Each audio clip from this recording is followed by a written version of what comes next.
um, and sharing with us. So we're going to turn it straight over to him. I don't know that this microphone is working. It is. Morning, Neil. Hey, good morning, everybody. Hope you can hear me. Yes. All right. Well, we'll get this party started. I am the Chief Appraiser for Prosperity Home Mortgage nationally, physically based in Minnesota, our headquarters in Virginia. But I have a good working relationship, obviously, with you guys here and our local mortgage consultants. Oh boy, we've got, hopefully you're not Hey, hearing the hey Neil, feedback hold I on am. 1 second. Sure.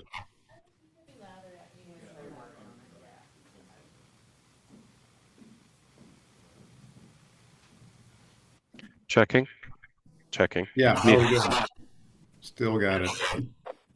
Uh, 1 second. Can you try now? Sure. There Yeah, we go. that's good. Better. All right. Let's proceed. If you take nothing away from today, I really encourage you to think of me as a resource for you, someone you can get to through our local mortgage consultant, someone like Brian or someone else, or directly if need be. Happy to be of help to you of any way I can, and just consider us another resource in your toolbox.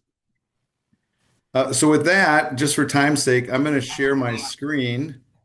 And we can get going here. Open this up. Oh, Alex, I think you're gonna have to turn on my screen sharing. There you go. Thank you.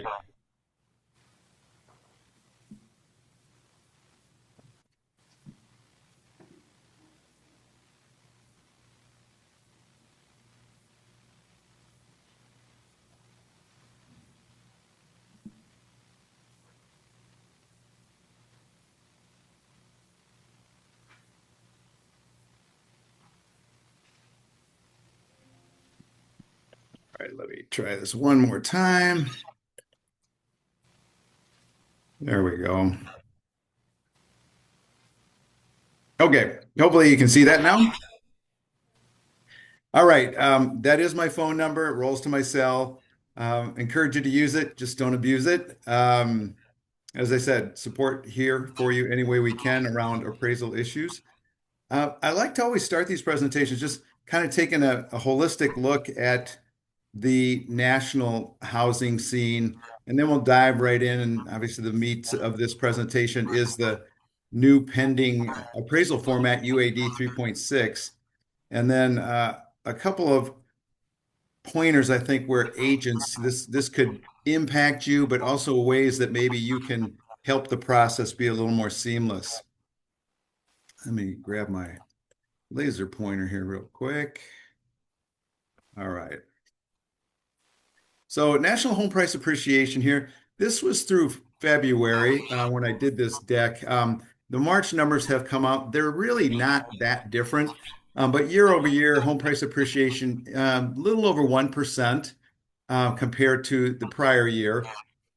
We projected the home price appreciation nationally to be about 1.3% through March. It was actually like 1.2%.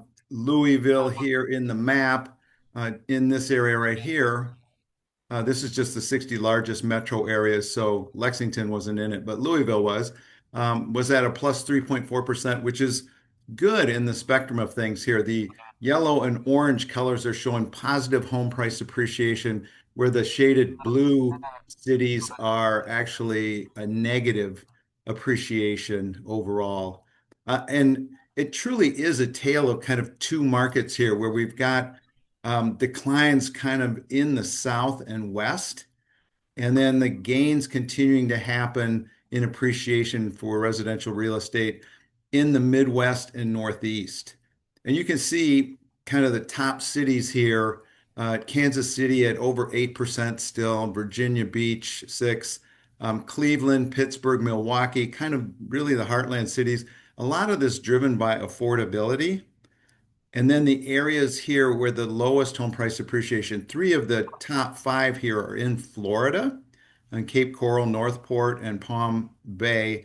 While those are pretty significant to see, these are some of the same communities that saw very, very strong, like plus 15% appreciation during the pandemic years. So a little bit of correction here for sure. Um, but I think some of this is also driven by this other topic here of rising insurance premium and coverage issues. That has become a huge issue in the state of Florida. I'm sure you guys are feeling insurance increases in premiums now approaching about, I believe, about 10% of monthly PITI for the average home buyer. So that's a pretty big number. The agency lift here, I put a little question mark here. What I mean by that is, if you're not aware, Fannie and Freddie in March came out finally with an announcement of changing their requirements a little bit for homeowners insurance. One of the most significant lifts that they had was that homeowners insurance no longer has to include 100% replacement cost for roofs. Now we can go to actual cash value, which is obviously going to result in a little bit lower premium. Also, for those properties that perhaps had roofs over 10 years old, now they can actually get the insurance because obviously 100% replacement cost wasn't always an option on an older roof on a home. So there's some lift there. And I guess part of the reason I put a question mark there is really what we're talking about is pushing the burden of coverage when that kind of catastrophic event happens back to the consumer or the borrower. So, depending on your focus here, it's a lift.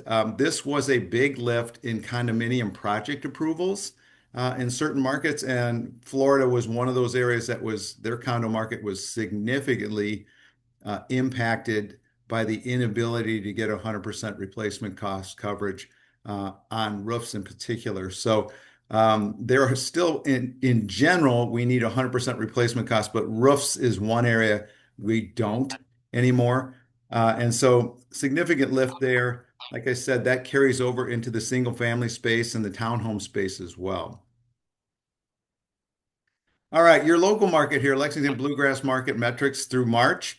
Home sales up a little bit overall. Median sales price here at plus 3% through March.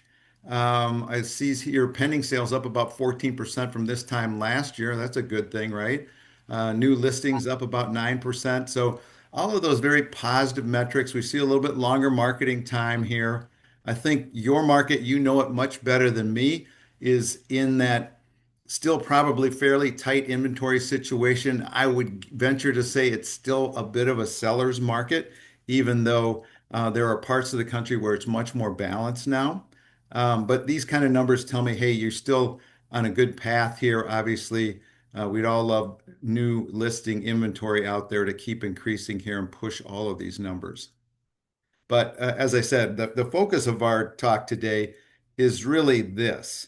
So the new uniform appraisal data set, which is what UAD stands for, 3.6 is just a number related to MISMO, which is a technical data coding transfer. So it's a 3.6 versus the old classic 2.6 MISMO. Not really meaningful to lay people like ourselves here, but what is this? So what we're talking about here is all of these properties to the right, single family, 2 to 4 unit, condo, co-op, manufactured.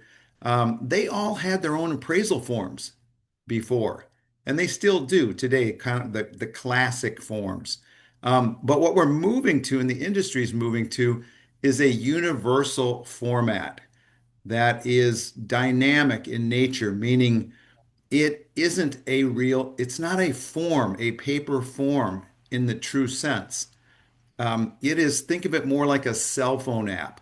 So it is dynamic. It lives in a, mobile device, ideally, as well as the appraiser's laptop and software. And so it grows and adjusts depending on the property type here. If you have a manufactured home, it's going to start out the same, and then a section is going to pop open for all of the manufactured home requirements around the data plate and tags and certification labels, as well as foundation, that those kind of questions specific to a manufactured home. And the same is true for condo or co-ops where we need project information. That's going to kind of morph and grow dynamically depending on the property type. And so it's a move in the right direction. The idea is to give you um, transparency into this property and a similar structure, regardless of what type of property you're looking at. If you lay your hands on, you happen to see one of these appraisals, they will be generated kind of in PDF format. It's kind of end product, but that you'll kind of know consistently where to look for things. And that's one of the reasons why UAD 3.6. Keep in mind, this has been in development for about 8 years by Fannie Mae, Freddie Mac, and it's kind of been flying under the radar. FHA and VA were also partnered in this development. And so again, new expanded dynamic fields, minimizing subjectivity for greater impartiality. That was kind of a hot button lately if you've talked about appraiser bias and that sort of thing, just bias in general in our industry. Um, Appraisers had a fair amount of latitude about how they could describe things and that sort of thing. This is much more structured, fairly rigid. Some of the changes around reporting that happened in 2005 and 2010 after Dodd-Frank really kind of weren't enough. So we've baked in just more data fields here, more drop downs, less typing from the appraiser where they kind of customize the language and things. So what else is why UAD 3.6? You're going to see a lot of clarity around what I call the three Ds: defects, damages, and deficiencies. That's going to be scattered throughout this new format. And it's going to get into detail about what is it? Is it a defect, damage, or deficiency? Does it require any action? Is it a repair or is it just an observation? And again, a lot of breakdown about where is it? Is it on the outside of the home, inside of the home? Does it affect structural soundness? And then again, that needed recommended action or not. So a lot of observation there. Um, Timelines of all of this going down here recently over the past couple of years. The limited production rollout actually started probably unbeknownst to the whole industry last September of 2025. And I say kind of unbeknownst to the whole industry because this limited production period where a handful of lenders opted in to try it out, um, in my opinion, was wholly unsuccessful. It ran for nearly 6 months, and literally one appraisal was completed by a small local bank in North Carolina. Why did that happen? Well, there are a lot of pieces in this. Software companies and their ability to support a dynamic digital form like this was one of the biggest issues. As of January of this year, there were four vendors that had their software approved for production out in the live environment. And quite frankly, three of those four were very small vendors that very few appraisers use. The number one appraisal software called Alamode, owned by CoreLogic, now known as Cotality, was finally approved in January of this year. And that accounts for probably at least 50% of the appraisers out there that use that software. So it was finally approved. Here we are now in this broad production period from January up to November 1. And what that means is that lenders now can freely choose to use this new format for conventional appraisals. The challenge here, of course, is adoption by appraisers. This is not just a simple, quick, hey, different form or format from what they were used to. It's a whole different type of software. And the learning, in addition to the technology needed to support this, as I said, ideally, this software would come on a mobile device, either on your iPhone or iPad or a tablet, or even full-blown bring your laptop into the field. I'm going to guess that those of you who meet appraisers out there have never really seen an appraiser show up at the property with their laptop. Um, that might happen. Think of a little bit about what home inspectors do.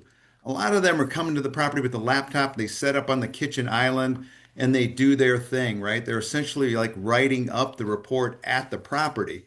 I would see some appraisers potentially doing that. For sure, to do this new format successfully, they cannot be there with a clipboard and a piece of paper. It's just going to take them too long. It's too much data. And even with the mobile application device, we certainly expect appraisal inspection times to be longer. And we'll touch on that more in a minute. Through this kind of broad period we're in right now, here we are, end of April, kind of probably, over near approaching 40% of the way through this broad production period.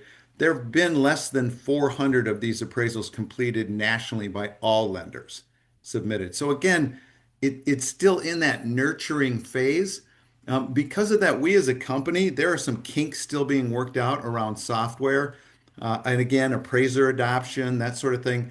We, as a company, have adopted an approach that we are not going to implement this new appraisal format till probably late summer. We're very aware of kind of, I would say, the most important time of the year, which is Q2 for most of us. That April, May, June, those months are very, very impactful and into the summer. So we don't kind of want to rock the boat here and introduce something new. And let's just say this, experiment on both you as the agents and the borrowers and sellers involved in this process. So for us, it's going to be later in the year. And again, hopefully a much smoother adoption. This is the hard date out here. November 2nd, 2026 of this year is the mandatory date for all conventional appraisals that are going to be delivered for loans going to potentially Fannie and Freddie. Um, FHA and VA have not adopted a mandatory hard date yet. They're sitting back watching this kind of all play out. Um, we've heard kind of mixed comments about this hard date. Fannie Mae is pretty much set in stone. This is going to be the date. Freddie Mac seems to have wavered a little bit, like there's a potential this could be pushed out. I do find it hard to believe that we're going to go from, let's say, a few hundred maybe of these appraisals being done daily to several thousand a day, kind of with a flip of a switch. But there's a fair amount of focus on all lenders getting on board with the assistance of Fannie and Freddie here.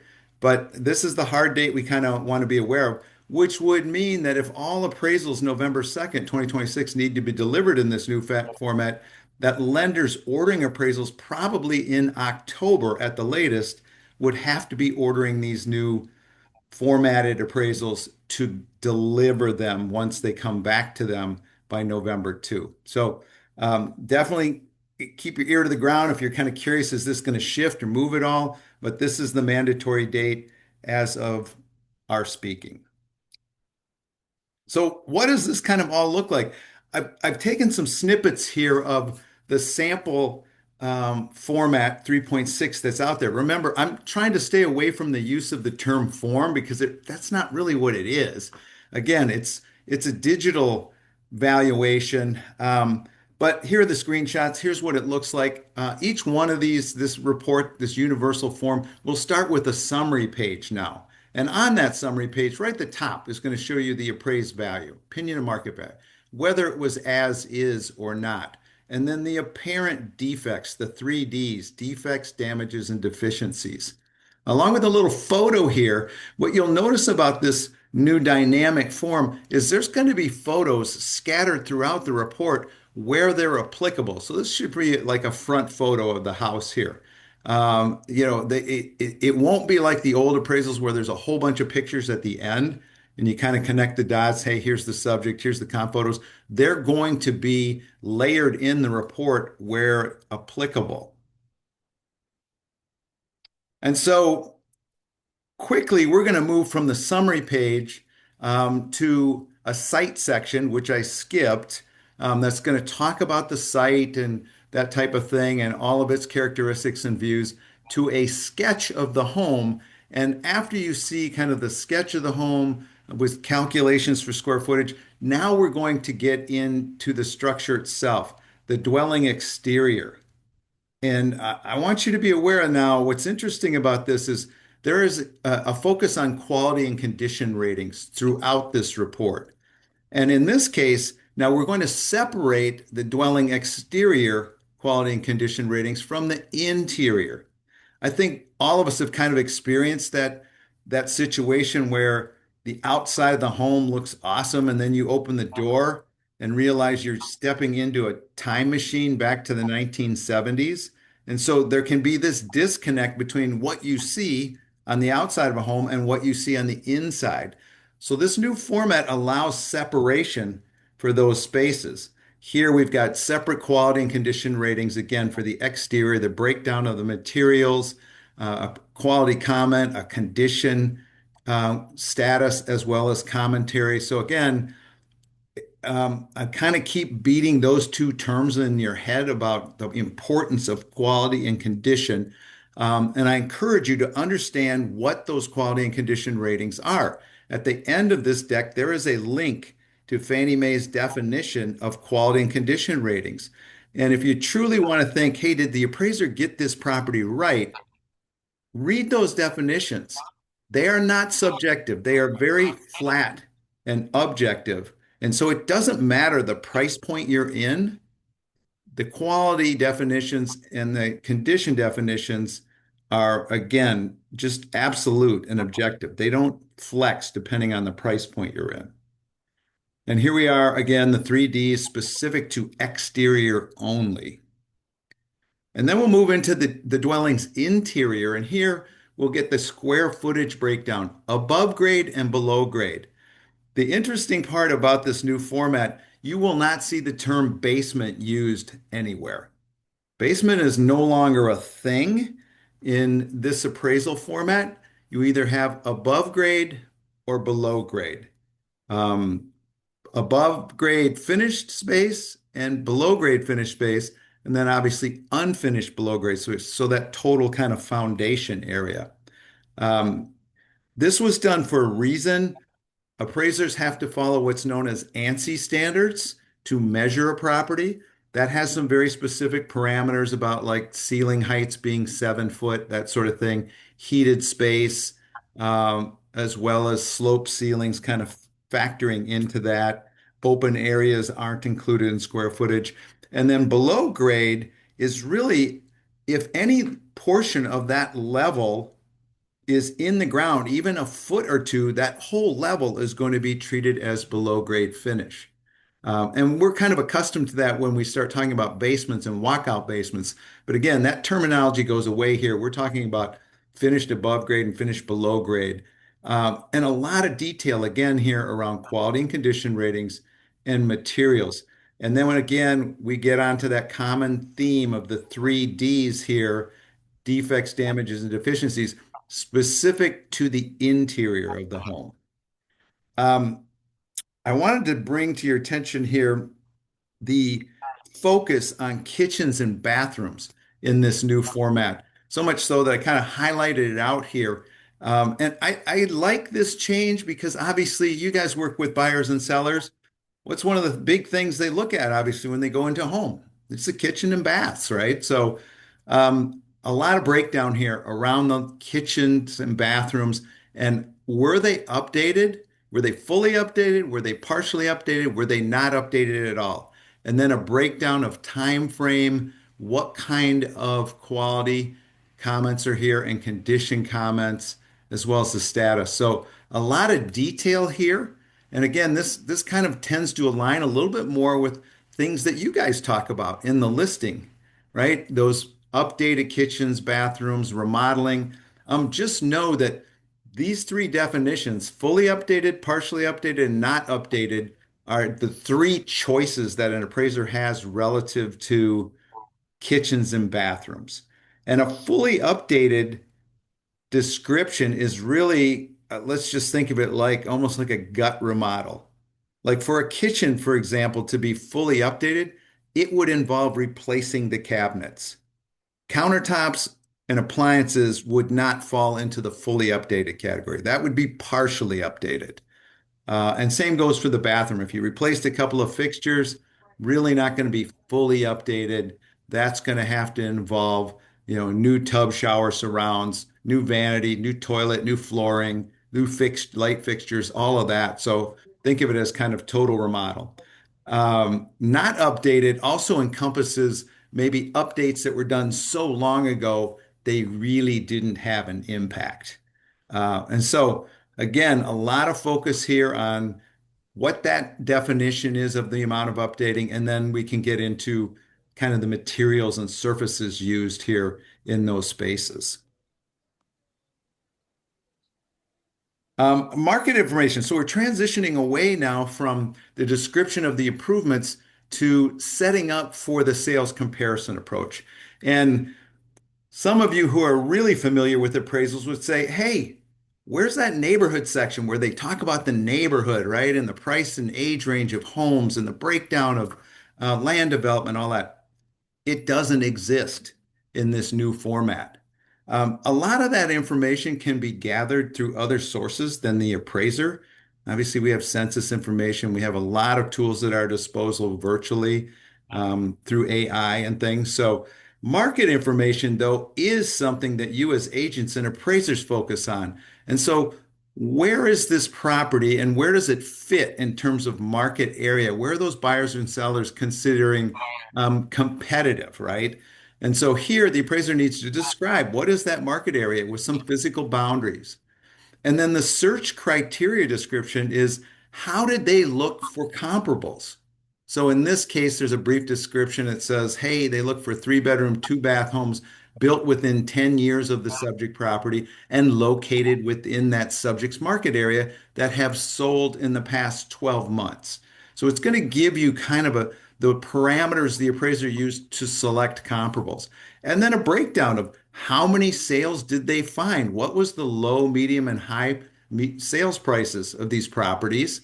Uh, and interestingly enough, there is a section for active listings and pendings here, where an appraiser can pay attention to this. This becomes more important when a market is changing. For example, Lexington at, say, a +3 appreciation, a median sales price, that means the market is moving. It's moving in a positive direction. So sometimes these closed sales are not going to fully reflect that. Maybe I need to also pay attention to active listings and pendings.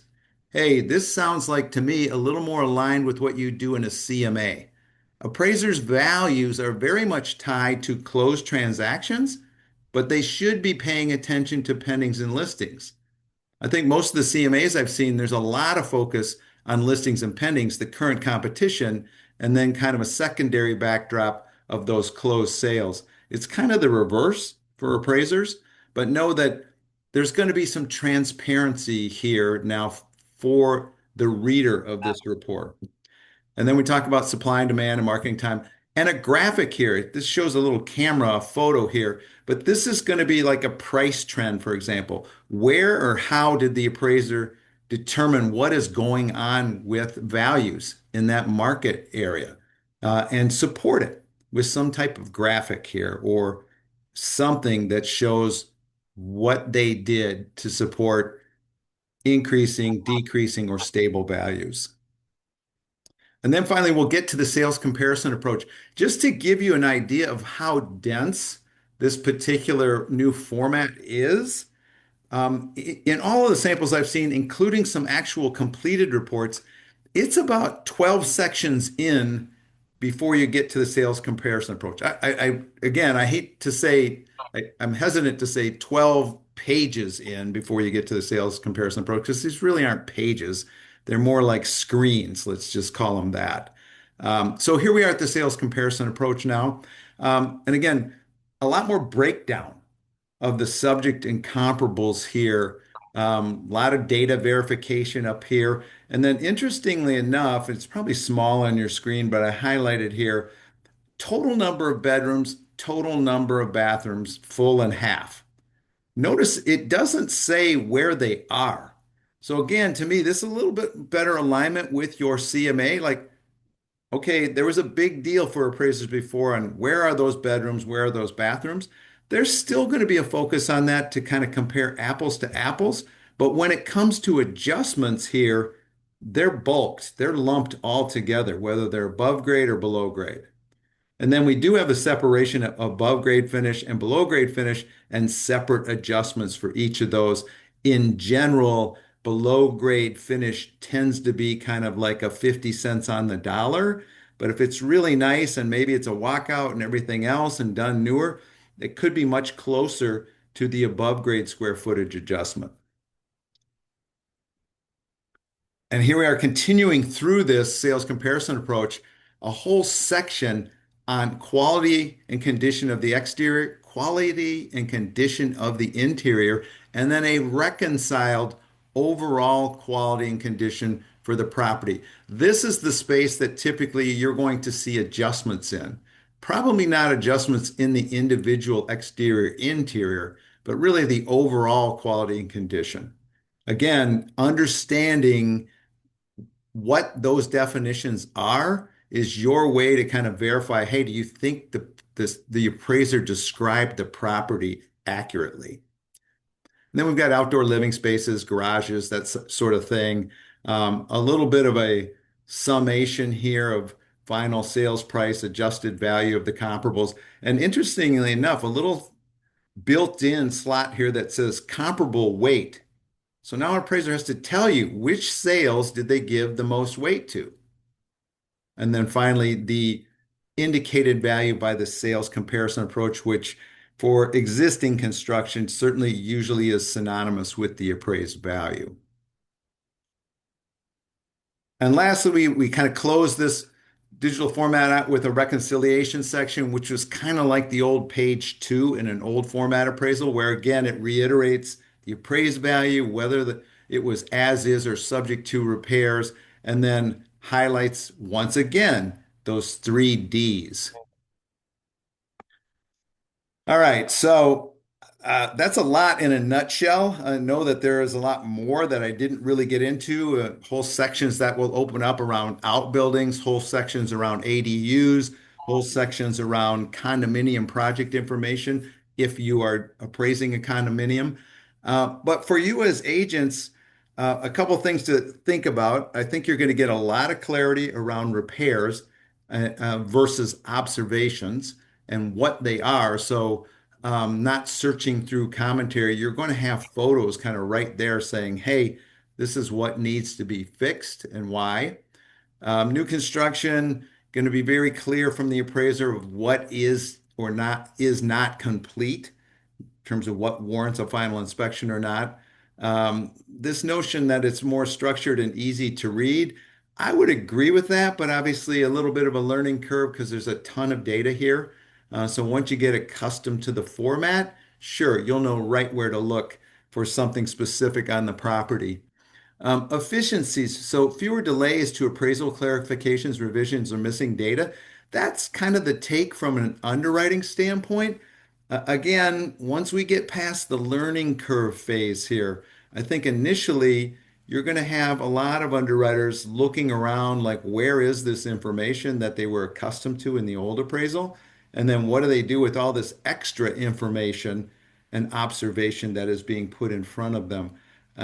We're trying to prep our underwriters through this just through encouraging them to take a look at some of the sample reports. Fannie and Freddie have web links that train on this. It's about a 2 hour kind of virtual presentation on the topic. And then lastly, property inspections here. So know that 100% appraiser inspections will be longer. If you are an agent that likes to meet appraisers at property, I encourage you to continue to do that. I would say that be prepared. What might have been a 30-minute inspection could be an hour, hour and a half now, depending, especially in the early adoption of this. I think as the technology gets better, the appraisers get more comfortable with it, those inspection times are going to go down, but certainly early on, going to be a challenge. As far as fees go, I think that's the same thing here in that the expectation is that appraisal fees are going to go up. We just don't know how much. It's kind of all over the map. I will say that the typical really efficient appraiser today can get about 2 appraisals a day done. In this new format, the feedback has been they can get 1 done. And again, that's in the early adoption phase. So if you did the math, I'm not saying appraisal fees will double, but they probably are going to go up. And a lot of it's going to be supply and demand. And then hopefully, as everyone gets more comfortable with this new format, we settle at a point somewhere a little bit, maybe just above where we are at today on appraisal fees. Some of the things I think that you as agents can do if you're a listing agent, you want to kind of help this process for the appraiser is just like the format focuses on kitchens and bathrooms, be prepared. Have some notes around updates, kind of like if you put a supplement in the MLS, great. Have that supplement talk about kitchens and bathrooms, whether they've been updated, rough time frames, if you have them, is great. Any specific materials or fixtures, always something good to highlight here. And then some of the new reporting, just to give you an idea, some of the new nuances to the new reporting, appraisers are going to be asked now to report the rough distance from the front door threshold to the ground. Why is that important? Obviously, some properties are in flood zones. Um, but this was not a thing prior to this new form. So this is a very data-rich format. Question is does the property have broadband internet available and why? Um, may or may not be important, but again, gathering that data, you have to think of data as the new gold out there, whether it's your personal data or your property data.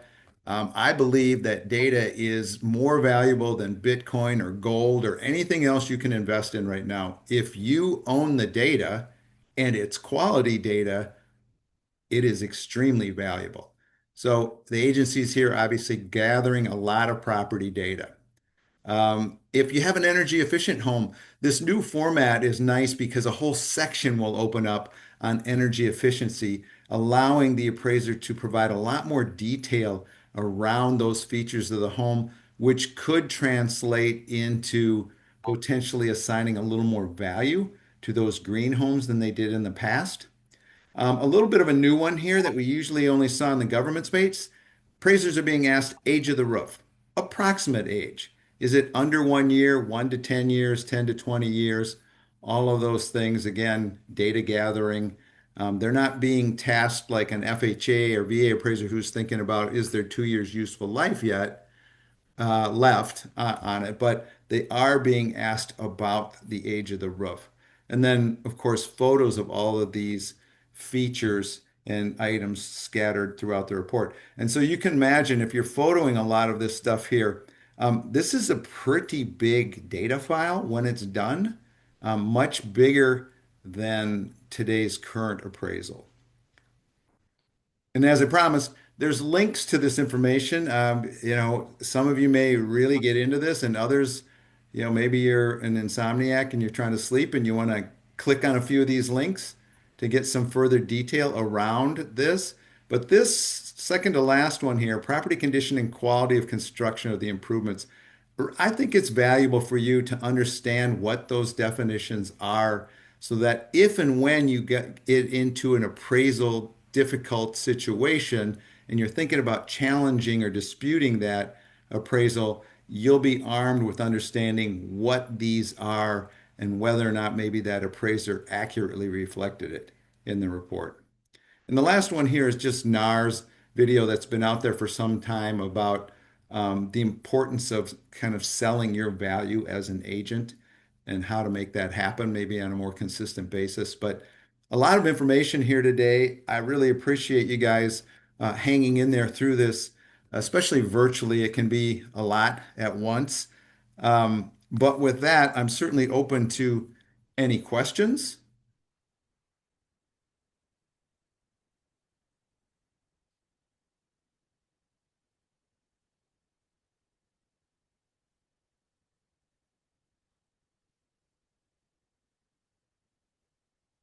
I have one for you, Neil. Can you hear me okay? I can, yes. Okay, one of the folks online on Zoom had asked about a contributed contributive values page, so to speak. We used to have something more that we worked with when our folks were trying to do a CMA, and we called it a contributive values page. Is there something that we can create that kind of runs in line with this new appraisal structure? I think what you're alluding to, we call in the business a cheat sheet, right? Yep. Uh, hey, this is worth X. I would say no, and you probably don't want to hear this from me, but I am not a big advocate of those kind of contributory value sheets.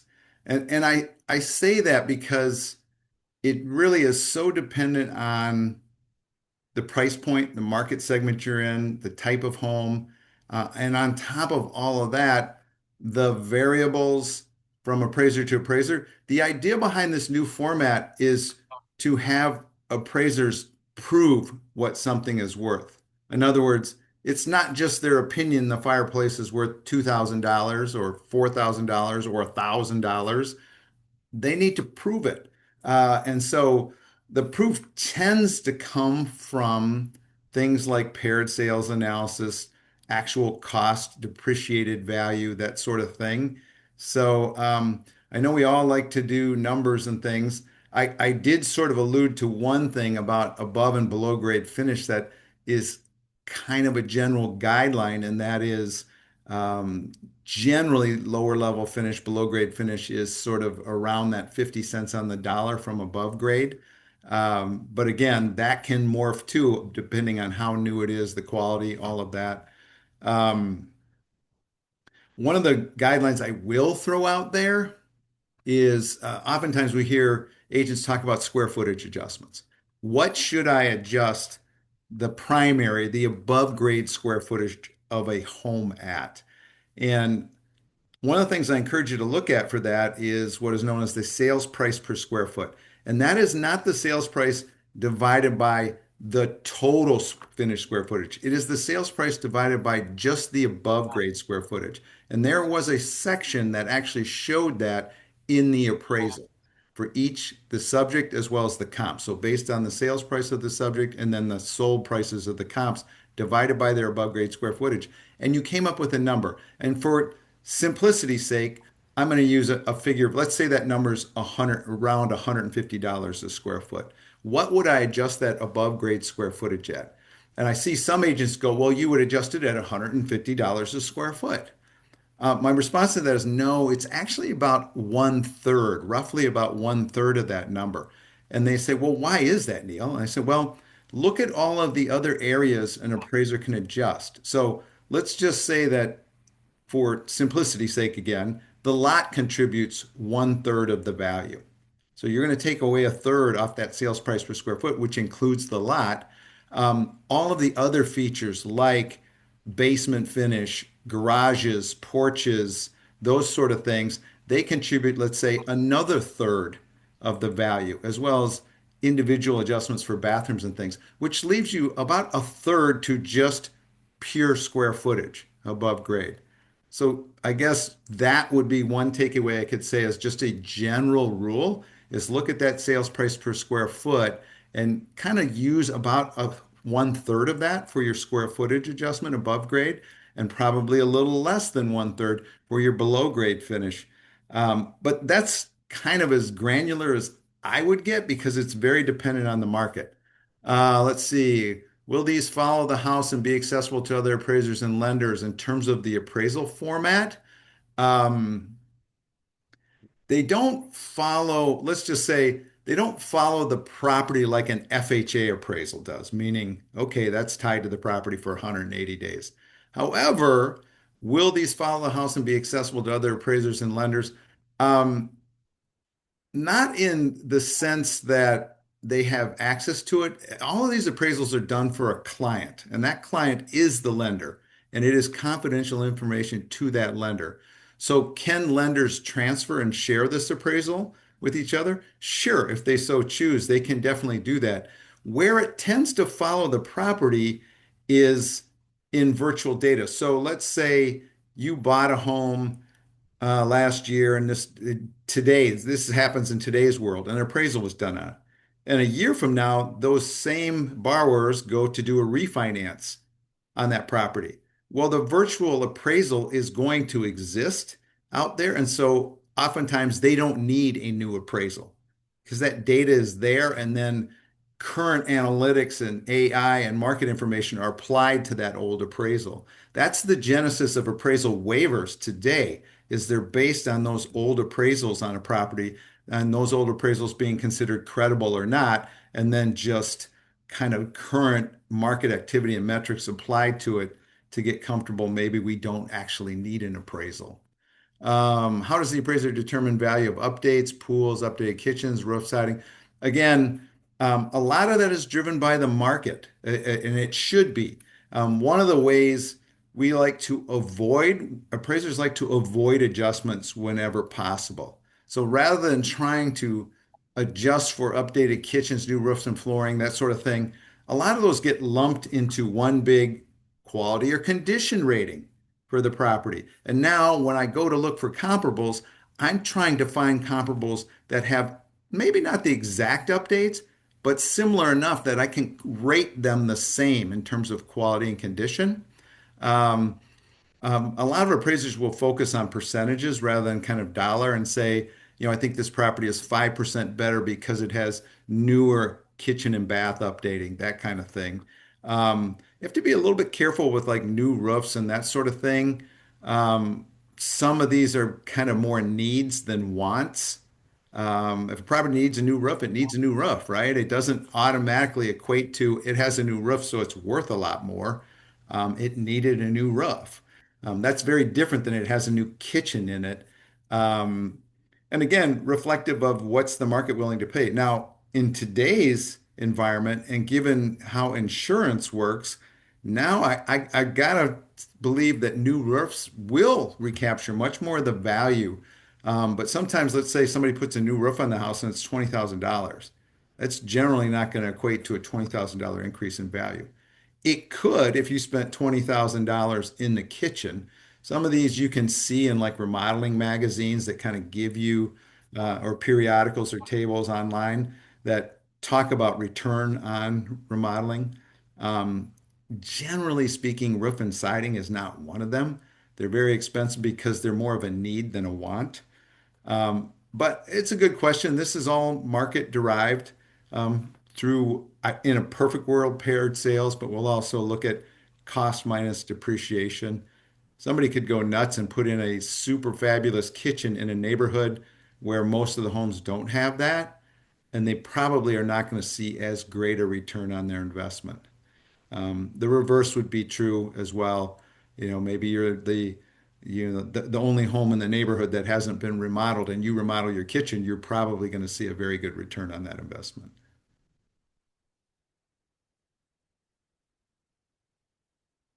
I don't see anything else in the chat right now. Anything else out there?